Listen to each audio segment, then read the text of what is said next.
Assalamualaikum warahmatullahi wabarakatuh. Nama saya Rajab Musalim. Saya akan berargumentasi tentang materi yaitu sains, agama, dan Tuhan. Sains seringkali menjerumuskan manusia untuk meninggalkan agama dan Tuhan. Pertumbuhan ateisme dan agnostisisme di dunia sebagian besar disumbang oleh pertumbuhan sains. Banyak ilmuwan beranggapan bahwa agama merupakan kepercayaan kuno yang sudah tidak relevan lagi bagi kehidupan modern yang dipotong oleh sains dan teknologi. Akan tetapi, dalam Islam, hubungan agama dan sains seperti dua sisi mata uang. Keduanya saling mendukung. Agama mendorong sains, sementara bermanfaat untuk meningkatkan keimanan dalam agama. Oleh karena itu, umat Islam perlu memahami hubungan di antara keduanya dalam hubungan yang harmonis. Evaluasi sains dalam masyarakat kuno. Pada masa lalu, orang hanya mengandalkan mitos-mitos yang diwariskan secara turun-temurun untuk menjelaskan gejala-gejala alam, misalnya gerhana matahari disebabkan oleh raksasa jahat yang memangsa bulan atau matahari, atau tubuh manusia menjadi panas karena diganggu makhluk halus, atau para petani memuja dewa atau dewi tertentu untuk mendapatkan keberhasilan dalam pertanian mereka, atau gunung meletus disebabkan dewa yang marah terhadap manusia.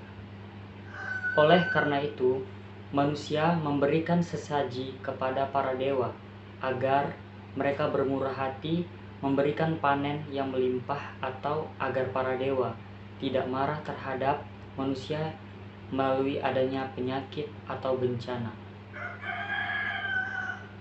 Meskipun demikian, ternyata penyakit demi penyakit selalu bermunculan. Gagal panen juga sering terjadi, atau bencana alam tetap sering terjadi. Mereka akhirnya melakukan pengamatan terhadap alam. Hasilnya, mereka menemukan keteraturan di alam ini. Sains dan agama di abad pertengahan. Agama-agama baru itu dibawa oleh para nabi berdasarkan pesan wahyu dari Tuhan. Para pengikutnya semakin berkembang dari generasi ke generasi sampai sekarang. Pada abad pertengahan itu, para ilmuwan muslim justru sangat leluasa mengeksplorasi filsafat dan ilmu pengetahuan tanpa harus bertentangan dengan agama pada zaman itu. Ilmuwan muslim justru menjadi penopang utama peradaban manusia. Renaissance dan reformasi gereja.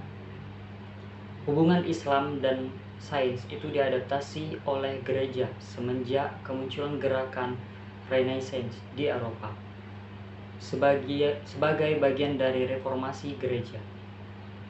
Pada era ini, kehendak untuk memahami Tuhan menjadikan agama menjadi pendorong utama semua usaha perolehan sains.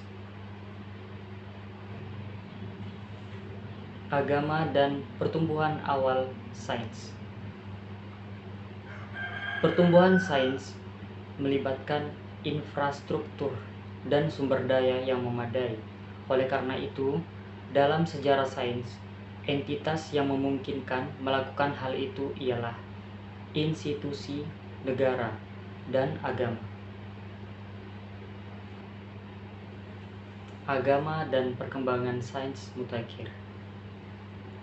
Memahami penjelasan sains yang semakin logis, masyarakat manusia semakin akomodatif terhadap logis sains yang mengedepankan akal manusia, sehingga sains seakan menjadi agama baru. Seharusnya segala sesuatu harus bisa dijelaskan dengan akal rasional, logis, empiris. Secara tidak sadar, para agamawan juga mulai melucuti sifat maha kuasa Tuhan. Tuhan tak lagi bersifat semena-mena melakukan tindakan yang melanggar hukum alam dan di luar nalar. Kalaupun terpaksa, Tuhan juga harus mengikuti hukum alam, seakan sains menjelma menjadi lebih kuat daripada Tuhan.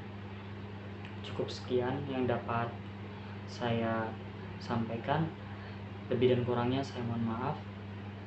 Assalamualaikum warahmatullahi wabarakatuh.